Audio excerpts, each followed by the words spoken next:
So it's 5:30 in the morning, and we got to go to work.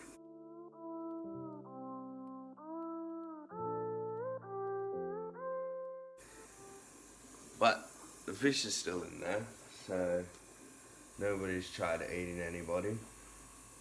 I mean, they might have tried, but nobody's eaten anybody. So let's coffee, go to work, and then come back and do some fish stuff. We'll see if we can make this flower horn a little bit better. How sick's my hat? It was pretty cool. Yep. So today was a super busy day. We're back home. And I'm super tired, but we've got some people coming over to look at snakes and tools. And then I got to get on to the flower horn. But the fish that I got yesterday are looking way better. They're swimming a little bit better, and the redness in the gills have gone down quite a bit. So I'm going to do a bucket change on that, a bucket change on the flower horn, and then add some Epsom salts to the flower horn. So my personal assistant has let me down again. We don't have any Epsom salt, so we are off to the shops. So we're at the shops. This shop's incredibly tiny, so I'm not going to talk too loud. We're going to find the Epsom salt, and I'll show you what it looks like. So we found the Epsom salt. This is so embarrassing, public vlogging. But this is the stuff that we use. We've used it several times before, and it works good. So we got a kilo of it. It's like $6.50 or something like that. So yeah, let's go home. So we're back home. I did do a video on how to salt bath a fish before, but I've never had any problem with it. But I feel like the doses were quite a bit high, and leaving it up to people's judgment on what their fish can and can't take is probably not the best idea. So the recommended doses are roughly a teaspoon per 3 liters, or it's a teaspoon per gallon. I'm pretty sure that's what it is. I used to do like 100% all the time, do a teaspoon per liter, which I don't know what it works out. I'm pretty sure it's about 3 point something liters to the gallon. I'm not sure how that works. But yeah, I never had any problems with that. But because this guy is such a little fish, like he'd literally fit into this container and have room to turn around. So what I'm going to do is I'm just going to put some water in this container, probably half fill this, work out how many liters it is, like half of this container. It says 3 liters. There's little lines on the side that tell you how many liters it is. So I'll probably fill it up 3 liters. I'm going to use the tank water, and then I'm going to replace whatever I've taken out of the tank with fresh water. Also, I forgot to mention that yes, we did end up selling one of our snakes. We sold one of the stimmies.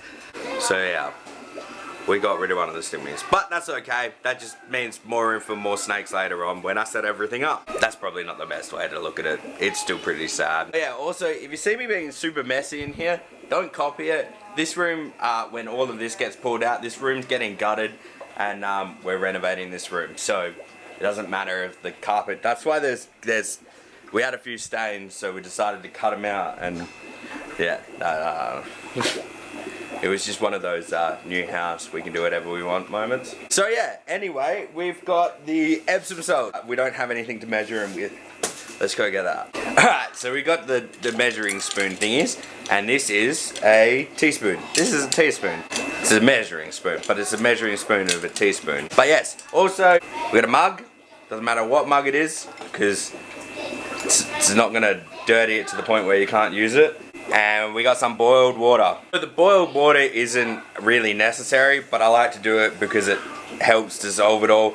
Just do not pour the boiling hot water on your fish. So apparently Epsom salts don't actually come in a bag.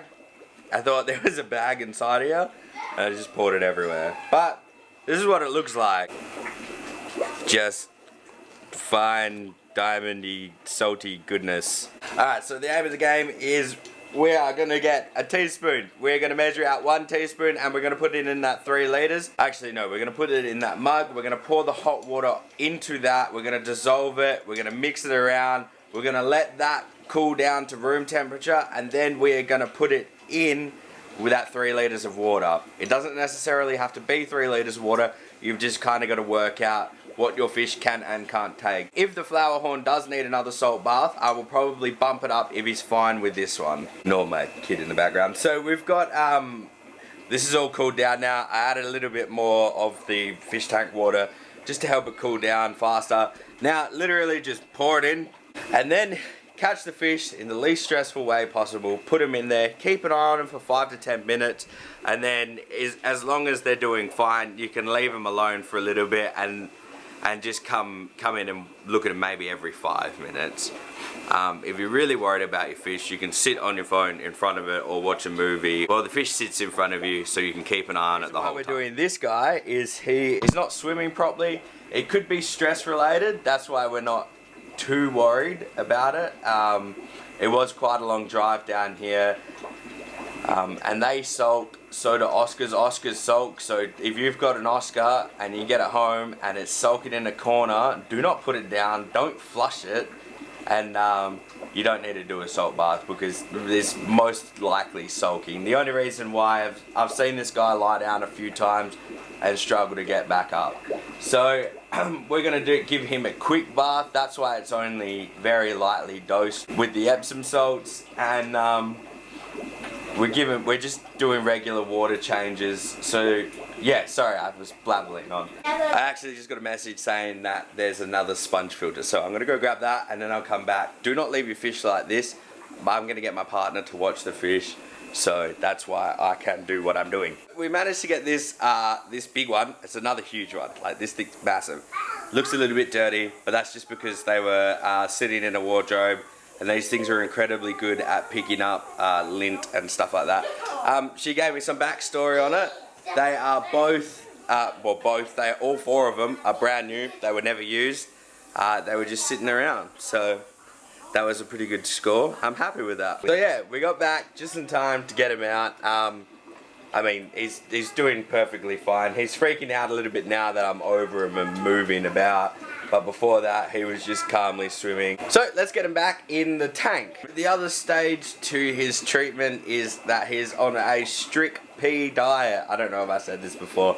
I probably didn't. I probably rambled on about something else, so I'm sorry about that. I will learn to control my rambling, maybe. So yeah, he's on a strict pea diet. The pea will help flush out all of the stuff inside him. If it is something to do with something in his stomach, and vegetables are good for you. Makes you grow up to be big and strong. So yeah, I've also got work tomorrow. I'll try and get a checkup video on him and see how he's going. But that is it for today. So take it easy, stay awesome, and remember, you can't fail if you try. See ya.